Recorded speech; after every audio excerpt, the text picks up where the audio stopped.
was sick with tuberculosis. Oh. Firstly, it was a shock. That நம்மளுக்கா அப்படின்னு first ஒரு denial வருமே, அதெல்லாம் வந்தது. Why me? உடம்பு எங்க இருக்குன்னு நிலை கொள்ளாம இந்த மருந்தினுடைய எஃபெக்ட்னால இந்த ஜன்னல்லேருந்து இப்படியே நம்ம கீழே குதிச்சு நம்ம இப்படி எல்லாம் தாட்ஸ் வந்திருக்கு எனக்கு. டக்குன்னு என் 2வது பொண்ணு காயத்ரி வந்து என் தலைப்பு புடிச்சு இழுத்தா. ஸ்ட்ரிக்டான டீச்சர் வந்து எல்லாரும் வாங்கப்பா அப்படின்னு அதட்டி உட்கார வைக்கிற போது அதுக்கு கட்டுப்பட்டு பசங்க உட்கார்ந்ததுக்கு அப்புறம் ஒரு மேக்ஸ் கிளாஸ் நடக்கும் இல்லையா, அந்த மாதிரியான விஷயம்தான் இல்லையா.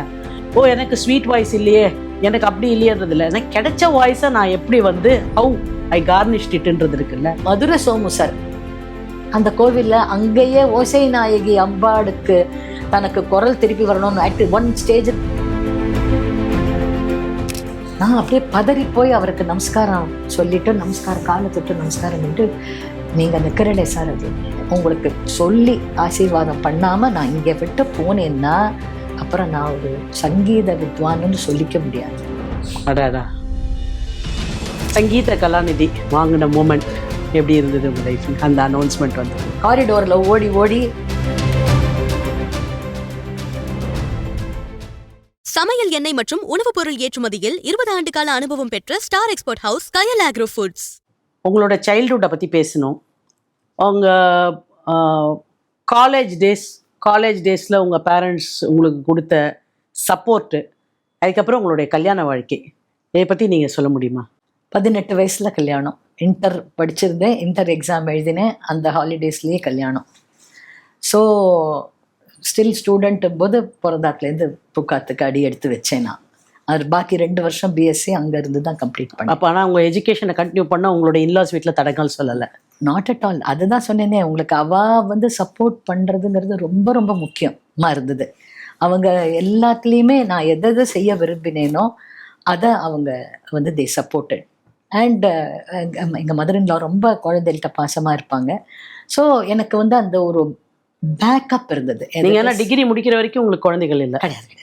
அதுக்கப்புறம் தான் வந்தது குழந்தை. அந்த மாதிரியான ஒரு அக்செப்டன்ஸும் இருந்தது அந்த ஃபேமிலியில. எஸ், அந்த எஜுகேஷன் முடிகிற வரைக்கும் குழந்தைங்க நிச்சயமா அந்த மாதிரி ஒரு பிளானிங் இருந்தா அதை பத்தி பிரச்சனை பண்ணாத. ஏன்னா அந்த காலத்துல அது ஒரு பெரிய இஷ்யூவா இருந்திருக்கும் இல்லையா. நீங்க ஆல்மோஸ்ட் 2 வருஷம் சொல்றீங்க, 2 வருஷம் குழந்தை இல்லைன்னா ஏன் என்னன்னு ஊரே பிச்சு எடுக்கும். ஏன்னா இப்பவே அப்படிதான் இருக்காங்க. நிறைய பேர் 3 வருஷத்துக்கு அப்புறம் தான் எனக்கு நிறைய பேர் இன்னைக்கு ஃபர்டிலிட்டி சென்டர்ஸ் பாத்தீங்கன்னா நீங்க எல்லா இடத்துலயும் பான்பிடா ஷாப் மாதிரி ஆயிப்போச்சு அது. அப்படியா? அதுக்கு one of the important reasons என்னன்னாக்க, ஒரு பிளானிங் பண்ணி ஒரு 2 வருஷம் இல்லைன்னா கூட பயமுத்துறாங்க ஃபேமிலியில. என்ன 2 வருஷம் ஆச்சு குழந்தையா இல்லையா? இன்னைக்கு பான்பிடா ஷாப்புக்கு ஈக்குவலட்டா என்ன இருக்குன்னாக்க, ஒன்னே வந்து ஜிம் இருக்கும், அப்படி இல்லைனாக்க பியூட்டி பார்லர்ஸ் இருக்கும், அப்படி இல்லைன்னா ஃபர்டிலிட்டி சென்டர்ஸ் இருக்கும். நீங்க எங்க திரும்பினாலும் இருக்குது.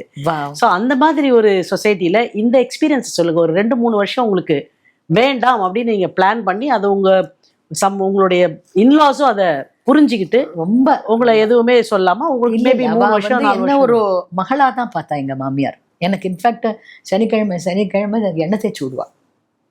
காலேஜ் இல்லாத அன்னைக்கு தங்கையால எண்ணெயை வச்சு எனக்கு குளிப்பாட்டி விட்டா அந்த மாதிரி.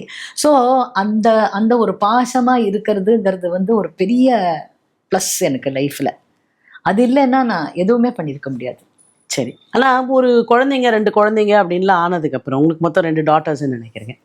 2 டாட்டர்ஸ்ன்னு ஆனதுக்கப்புறம் இந்த ஃபேமிலி இஷ்யூஸ் இப்போது எல்லா பெண்களுக்குமே பெரிய பிரச்சனை என்னையா இருக்குன்னாக்க, இந்த கில்ட்.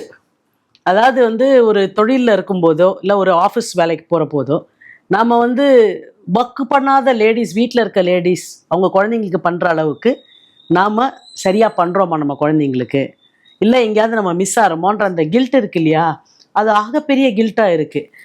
நீங்கள் வந்து ஒரு காலகட்டம் வரைக்கும் நீங்கள் வந்து ஃபுல் டைம் ஹவுஸ் ஒய்ஃபாக தான் இருந்திருக்கேன்னு நான் புரிஞ்சுக்கிறேன், உங்களுடைய ஃபியூ கான்சர்ட்ஸை தவிர. ஆமாம், இந்த ஃபியூ கான்சர்ட்ஸ்ன்னு இருந்த காலத்தை தாண்டி நீங்கள் ஃபுல் டைம், அதாவது டெய்லி கச்சேரி இல்லை 2 நாளைக்கு ஒரு தடவை கச்சேரி அப்படின்னு ஒரு பீக்கில் போன பீரியடும் ஒன்று இருந்தது இல்லையா. அப்படியான சிச்சுவேஷனுக்கு நீங்கள் மாறுற போதோ இல்லை அதுக்கு மாறுறதுக்கு முன்னாடியோ என்ன மாதிரி ஃபினான்ஷியலாக நீங்கள் சவுண்டாக இருந்தீங்களா, இல்லை ஏதாவது ஃப்ரஸ்ட்ரேஷன்ஸ் வந்திருக்கா உங்களுக்கும் அந்த மாதிரி லைஃப்பில்? எப்படி நீங்கள் அதை என்கவுண்டர் பண்ணீங்க? அதாவது அதை எப்படி கடந்தீங்க? குடும்பம்ன்றது வந்து நம்ம விரும்பி ஏற்றுக்கிற ஒரு விஷயம்தான்.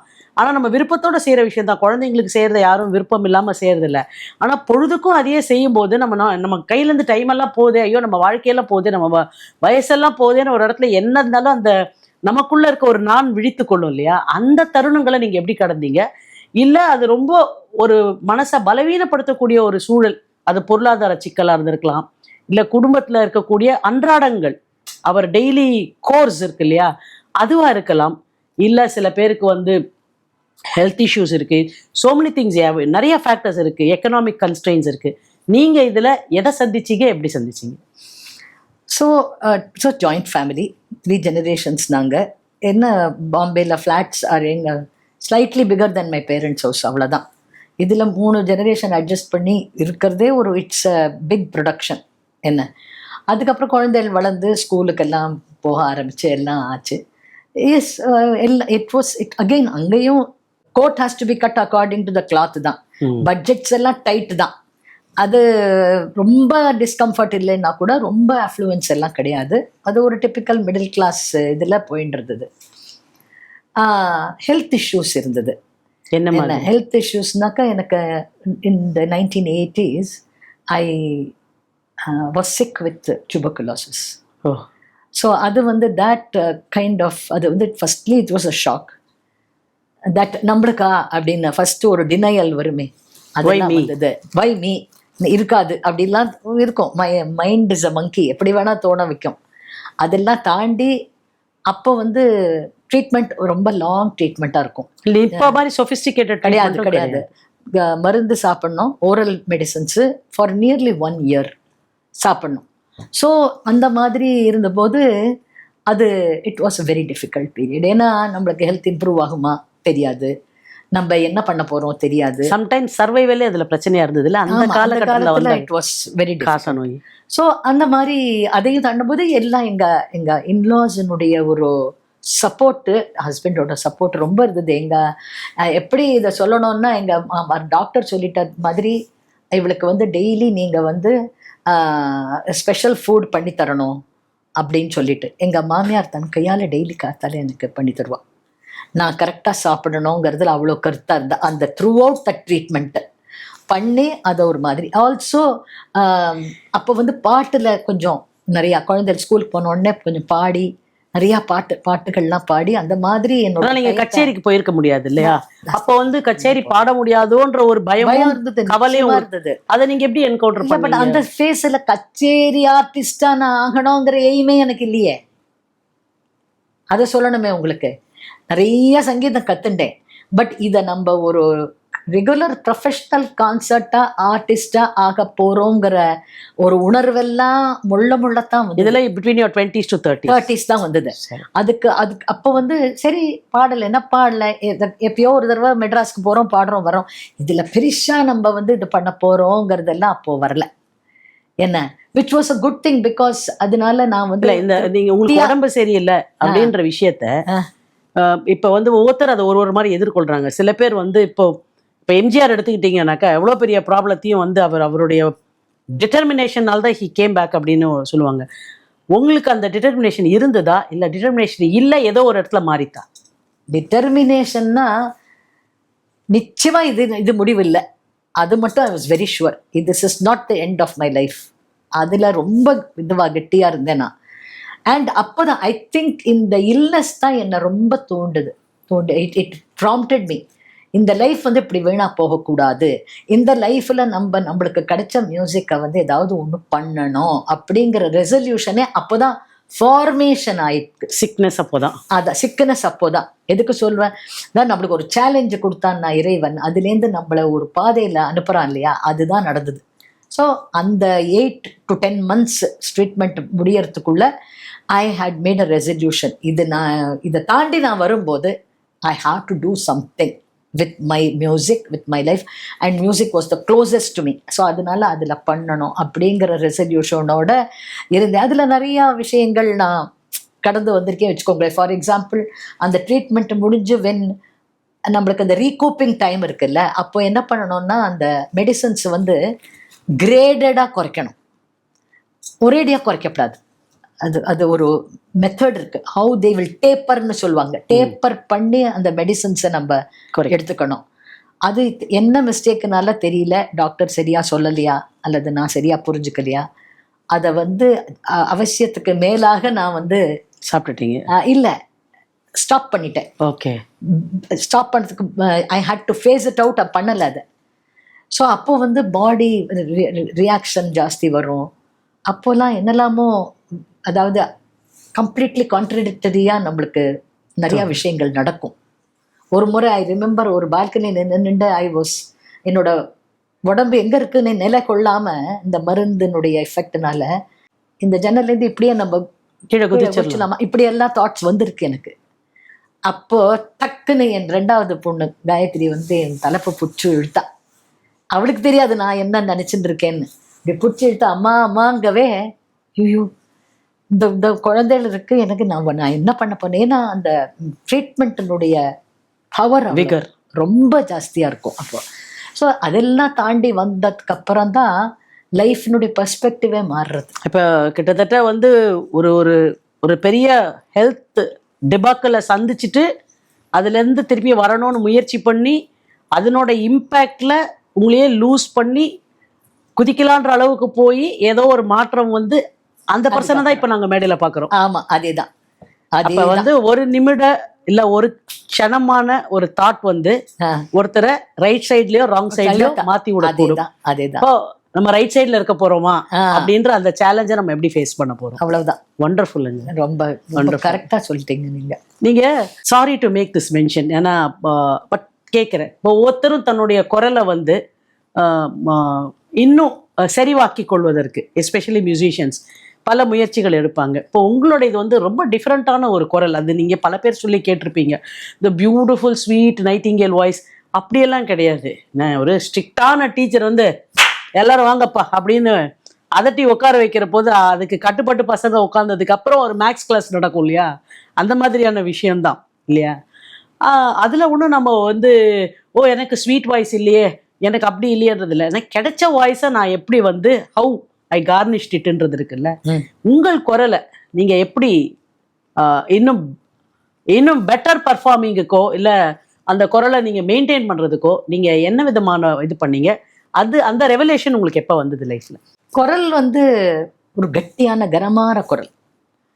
அந்த கனமான குரல் என்ன ஆகும்னா அதனுடைய சவுண்டு நல்ல கம்பீரமா இருக்கும். ஆனா அது வளைஞ்சு கொடுக்கறதுக்கு கொஞ்சம் அதை ரொம்ப நம்ம வழிக்கு கொண்டு வர ஒரு விஷயமா இருக்கும். அது யூஸ்வலி அது பெரிய குரல்னா அதனுடைய வெயிட் ஜாஸ்தி என்ன. ஸோ அப்படி இருந்தது. அது I right from my 14th 15th year இந்த குரல் மாறும்னு சொல்வாரு ஒரு வயசில். அப்போலேருந்து அது ஒரு ப்ராப்ளம் இருந்துன்னு தான் இருந்தது.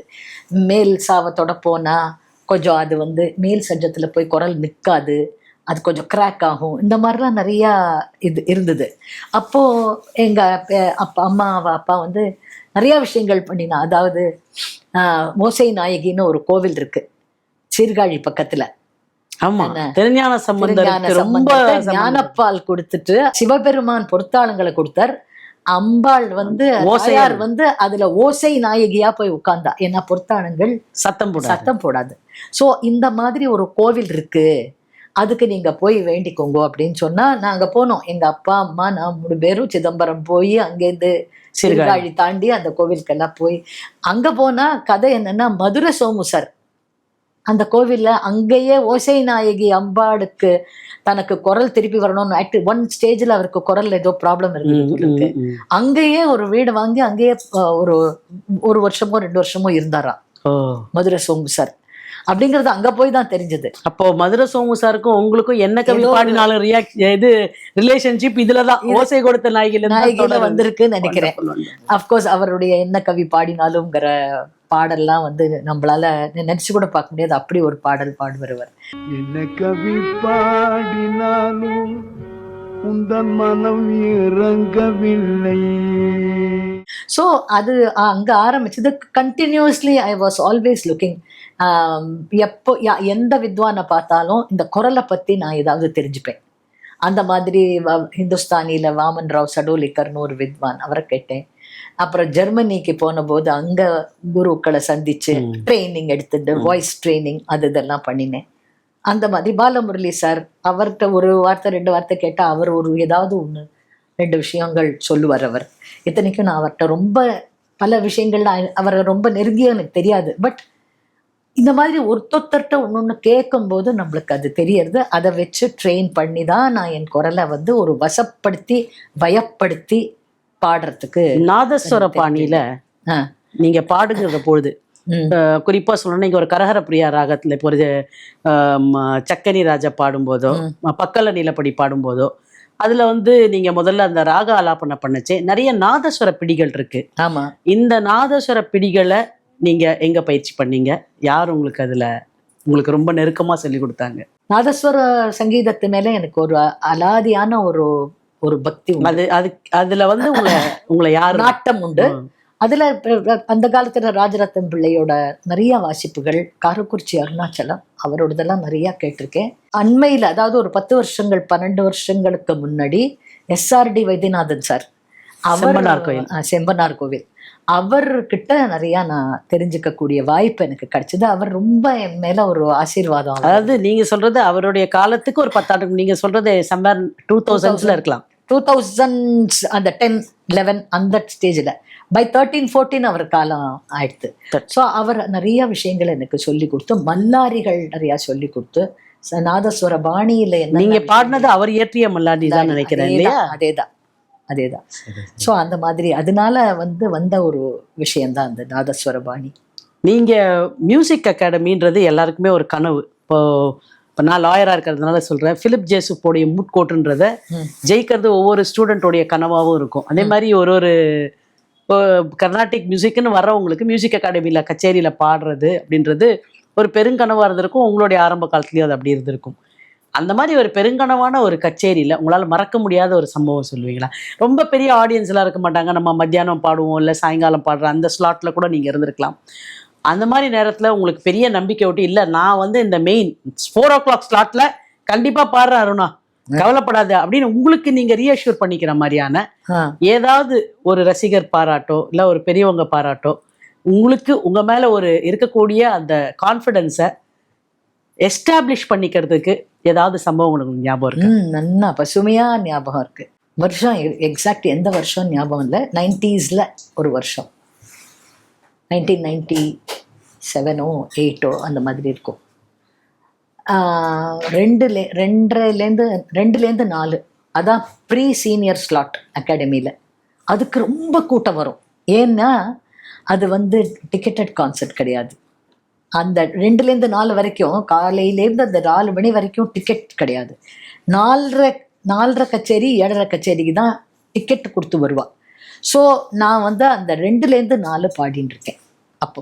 ஸோ என்ன சப் சீனியர் ஸ்லாட் எனக்கு ரொம்ப ஆசை. இதுலேருந்து அந்த 4 மணி ஸ்லாட்டுக்கு போகணும். அப்போதான் அந்த ப்ரமோஷன் அப்படின்னு சொல்லி அப்படியே நான் ரொம்ப ஒரு ஃபுல் விகரோட பாடணும் அப்படின்னுட்டு பாடுறேன்.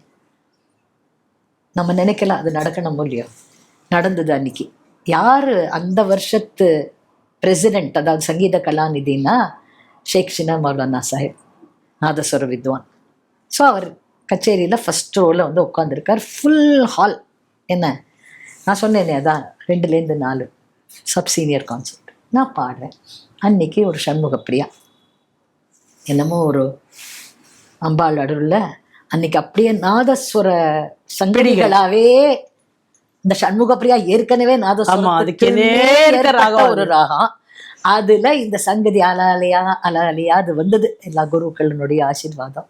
இந்த பாடி பல்லவி ராகந்தானம் பல்லவி பாடி அன்னைக்கு பாடி முடிக்க போறேன் கச்சேரி.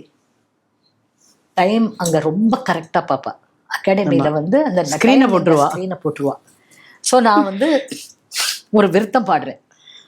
மனமயக்கும் இசைக்கோலே செங்கோலாய் தமாலத்து மரநிழலே அறக்குடியாயின்னு அந்த விருத்தம் வருது. அப்புறம் தனம் பெருத்த பசுங்கணத்தின் மணிகளெல்லாம் கணகணத்து தர்மத்தின் பேரொலியாய் ஒலித்து வர புனல் கருத்த யமுனை துறையவன் இவன் அமர்ந்திருக்கும் கொலுவினிலே அனவரதம் அம்மே அம்மே என்று பல கட்டியம் சொல்லும் அழகு சிறு பசுங்கன்றே உனக்கு 1000 நமஸ்காரம். இதுதான் வார்த்தை. அது வந்து கொண்டு முடியணும். நான் அந்த நமஸ்காரம் பாடிட்டோ கண்ணனை பற்றி ஒரு பாட்டு பாடுறது இன்னும் வச்சிருக்கேன் பிளான்ல. கருத்தில் நிறைந்தாய் கண்ணில் மறைந்தாய் கண்ணா, அது பாடணும்னு பிளான்.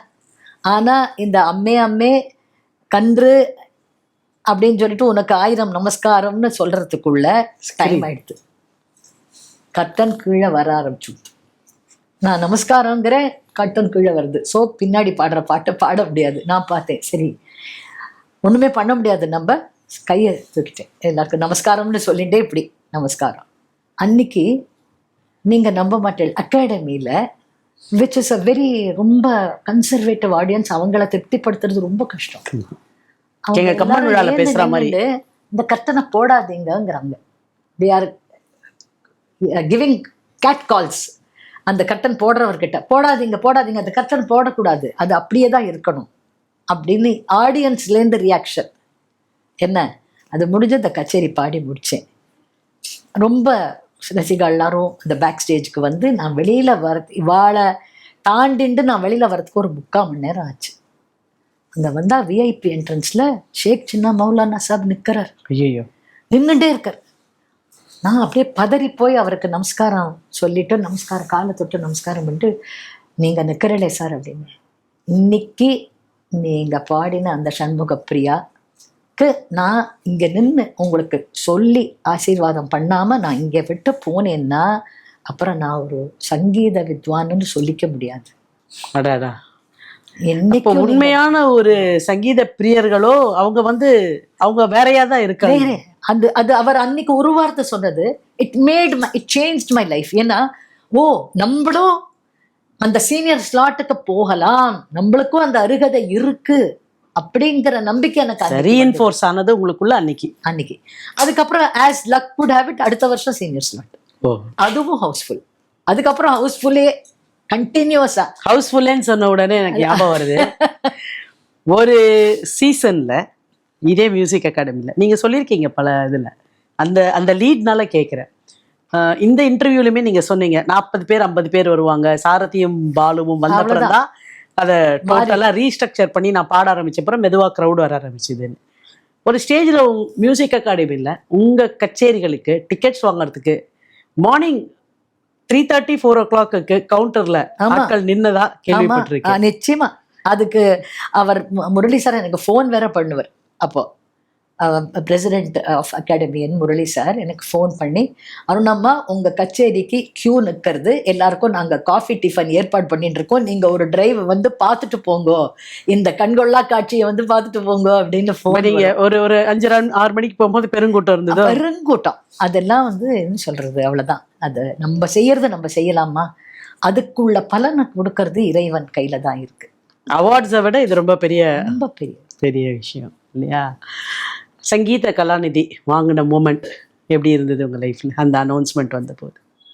ஓவர் லைஃபே ஒரு சர்க்கிள் வந்த மாதிரி. ஏன்னா சிறு பிள்ளையில அந்த அகாடமியினுடைய அந்த காரிடோர்ல ஓடி ஓடி எந்த வித்வான் வரப்போறா, யாரை பார்க்க போறோம், இன்னைக்கு மகாராஜபுரம் சந்தானம் முகத்தை பார்க்கலாமா, இன்னைக்கு ஐமசம்மாவை பார்க்கலாமான்னு ஓடின்ற காலங்கள் போய் அதே மேடையில் நான் ஏறி ஒரு அவார்டு அந்த சங்கீத கலாநிதி வாங்கிறதுங்கிறது ஃபுல் லைஃபோட சர்க்கிள். எங்கள் அப்பா அம்மா, என் குரு, அவளோட ஆசீர்வாதம், அவ்வளோதான்.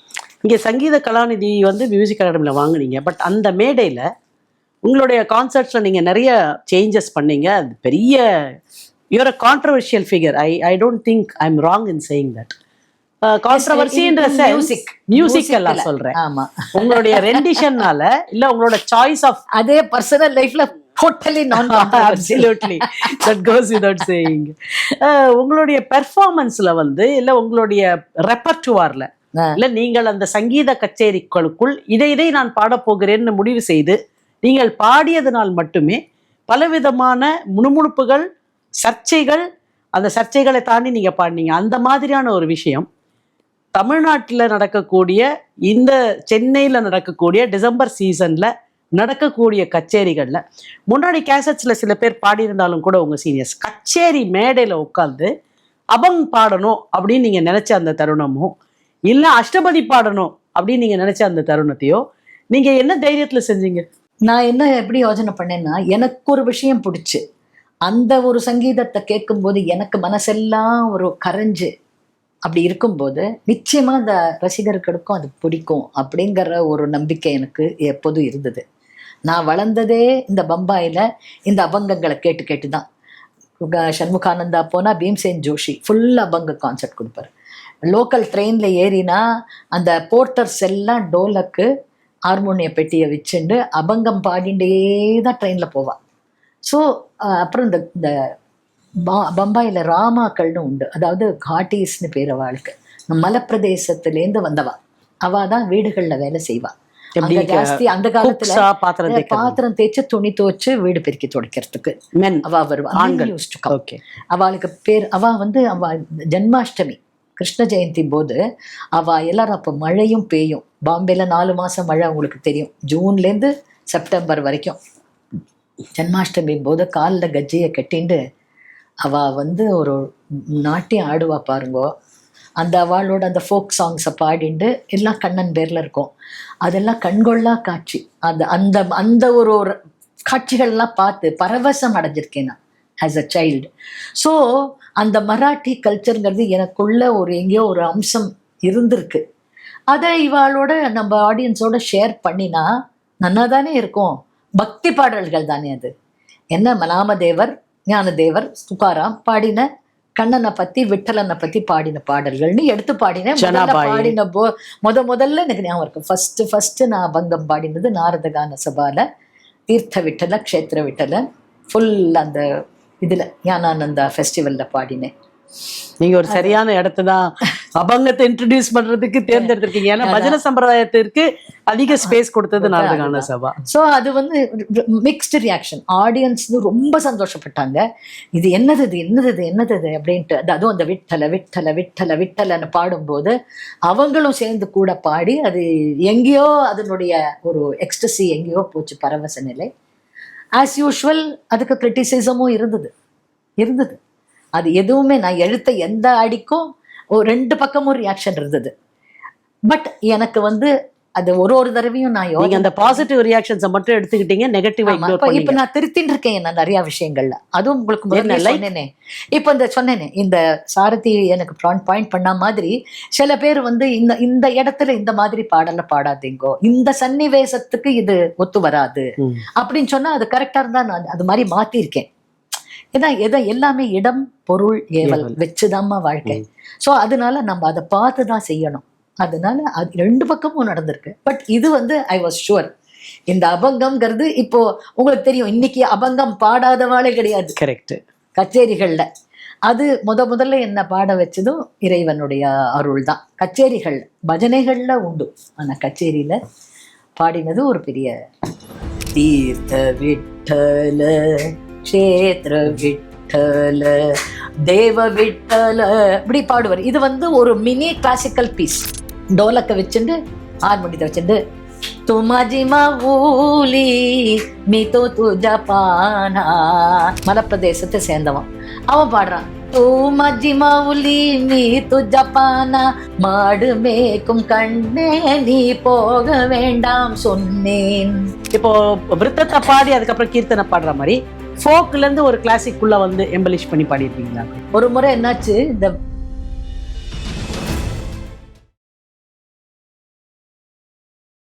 20 ஆண்டுகளாக உலக நாடுகளுக்கு உயர்தர சமையல் எண்ணெய் மற்றும் உணவுப் பொருட்கள் ஏற்றுமதியில் இந்திய அரசின் ஸ்டார் எக்ஸ்போர்ட் ஹவுஸ் அங்கீகாரம் பெற்ற கயல் ஆக்ரோ ஃபுட்ஸ்.